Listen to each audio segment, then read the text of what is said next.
Welcome to the deep dive. You know the drill.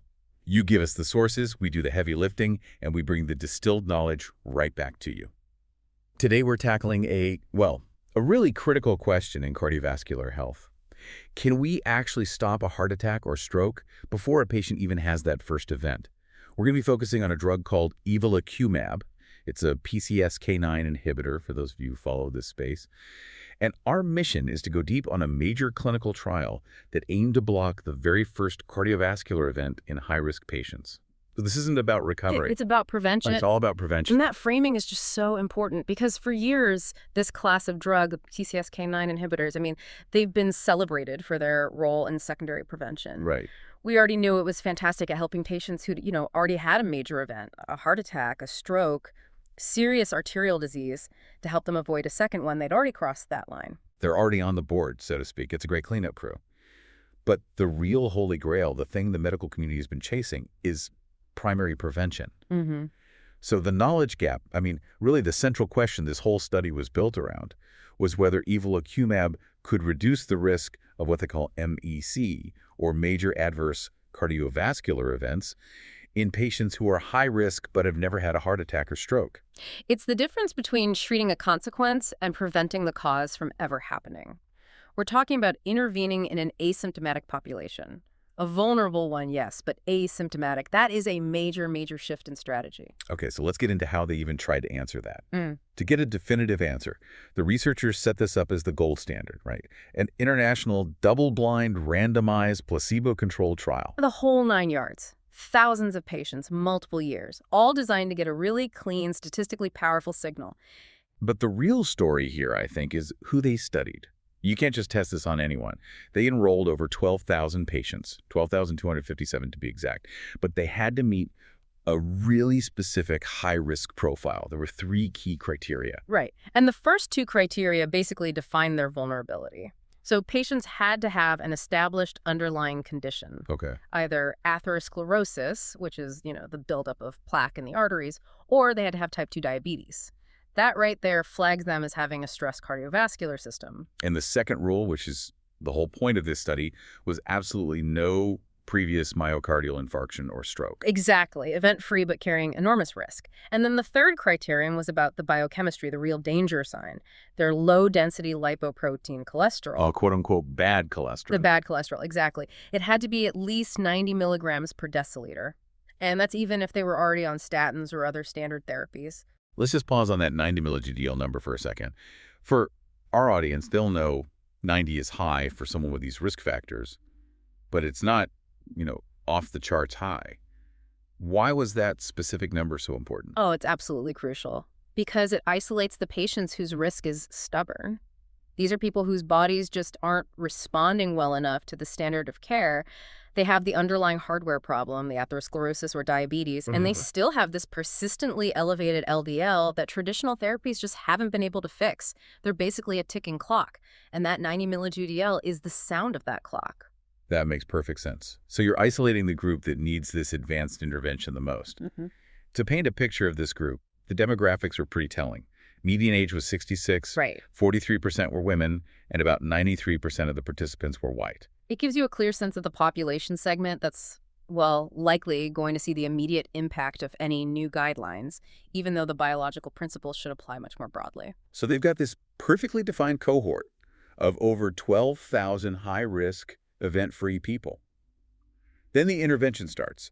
They split the group 1-to-1. A coin flip, essentially. Exactly. Half the group, about 6,100 patients, got the standard 140 milligram dose of evolocumab every 2 weeks. The other half got a matching placebo. A really clean setup for a very serious question. Which brings us to how they measured success. The metrics. Because to answer a question this big, you can't just track one thing. They use 2 composite primary endpoints, which lets them capture a whole spectrum of bad outcomes. Let's break those down because the whole 3-point versus 4-point ME definition is where a lot of people can get, lost in the weeds. Absolutely. The easiest way to think about it is that the 3-point ME is the catastrophic filter. This composite tracks death from coronary heart disease, a non-fatal heart attack, or an ischemic stroke. So the absolute worst outcomes. The absolute worst. If you had a 3-point MED event, you either died from heart disease or your life was fundamentally and acutely changed. Okay, that's the tightest definition. What about the 4-point? The 4-point MACE just broadens that scope slightly, but in a very meaningful way. Ah. It includes everything from the 3-point ACE, but it adds ischemia-driven arterial revascularization. So that's basically needing urgent surgery, a stent, a bypass, something to physically unblock an artery. Exactly. It means the underlying disease progressed so far that an urgent intervention was needed to restore blood flow. Even if it wasn't a sudden death or a major stroke, needing an emergency stent is a huge life-interrupting event.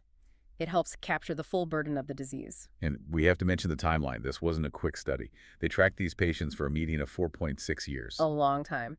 That gives the findings real weight. So here's where it all comes together. The right patients, the right drug, the right timeline. What happened? Let's start with that catastrophic outcome, the 3-point XE. The raw numbers really tell the story.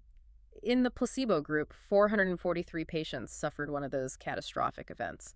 In the evolocumab group, that number dropped to 336. Wow. So that's over 100 fewer people having a heart attack, a stroke, or dying from heart disease in just this one study. It's a huge difference. How do we translate that into a reliable metric for you listening? We use the hazard ratio, and the hazard ratio was 0.75 with a p-value of less than rather 0.0001. Meaning what? In plain English. It means taking evolocumab made you 25% less likely to experience one of those catastrophic events compared to the placebo, and that finding is about as statistically solid as it gets. A 25% relative risk reduction. For someone who has never had an event before, that is a massive win. What about in absolute numbers, like the 5-year risk? Yeah, the Kaplan-Meier estimate gives you that picture. After 5 years, the risk of a 3-point MEE for the placebo group was 8.0%. For the evolocumab group, it was just 6.2%. So a 1.8 percentage point absolute drop. Now, that might sound small to some people, but when you think about the millions of people worldwide who fit this profile, it translates to preventing thousands upon thousands of first-time heart attacks and strokes. It is a profoundly important number. It's the difference between life and disability for a huge number of people. It really changes the whole risk-benefit calculation for a doctor. It does, and we saw a very similar pattern when we look at the broader 4-point MEE definition, the one that includes those revascularization procedures. Okay, walk us through those numbers. Sure. In the placebo group, 907 patients had a 4-point MECE event. In the evolocumab group, that number was 747. Again, a really substantial drop in the raw counts. You're cutting down not just on deaths and strokes, but on the need for urgent, invasive procedures. Yes. And the hazard ratio there was 0.81, also with that highly significant p-value. So it doesn't matter if you look at only the most devastating outcomes or if you broaden it to include major surgical interventions. The result is the same. The message is just crystal clear. Evolocumab consistently and reliably lowered the risk for first-time events. Okay, so when you connect those two dots, the 3-point and the 4-point ME, it seems like a home run for primary prevention. But now we have to talk about the elephant in the room. This drug is taken every 2 weeks, potentially for life. Right. What about safety? That is always the critical question, isn't it? Especially when you're treating a huge asymptomatic population. If you introduce new risks, then even a big benefit might not be worth it. So did they find any red flags, any serious trade-offs? This was probably one of the most reassuring parts of the study.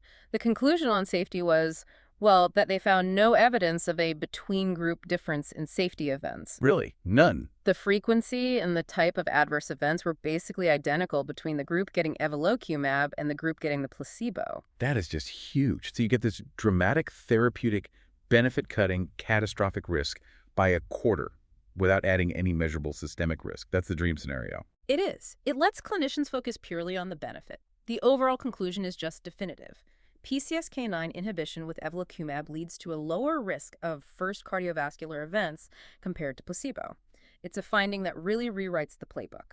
So let's bring this all together for our listener. What's the big picture impact? Why should you care about these particular 12,000 patients? You should care, because this study formally moves a powerful class of drugs from being a lifesaver after the disaster to being a proactive shield before the disaster. Think about that high-risk patient you see, the 66-year-old with diabetes whose LDL is, say, 95, even on a high-dose statin. Before this study, using evolocumab for that patient, it was a tough call. may be considered off-label only for extreme cases. A hard discussion to have, especially with the cost. Precisely. Now, you have robust evidence that specifically targets that exact patient, the asymptomatic person with atherosclerosis or diabetes, carrying that high LDL burden. This data provides the foundation to establish new treatment guidelines. It moves this drug firmly into the primary prevention toolkit. And the economic argument must be massive. Yeah. By preventing that first heart attack, you are avoiding years of hospital bills, rehab, chronic medications, lost productivity. I mean, the list goes on. Absolutely. The data support this idea that treating the risk factor aggressively and early, before the body sustains irreversible damage from a MACI event, leads to better patient outcomes and, in the long run, economic benefits. This study gives healthcare systems the data they need to justify making these therapies more accessible. That's a remarkable finding. A huge step forward for preventative cardiology. So to summarize the key takeaway one last time, this deep dive confirms that evolocumab successfully lowered the risk of major CV events in high-risk patients who are focused squarely on primary prevention. That's the headline. That is the headline that is going to define cardiology for the next decade. And, if we connect this to the bigger picture, it raises a really interesting question for you to think about.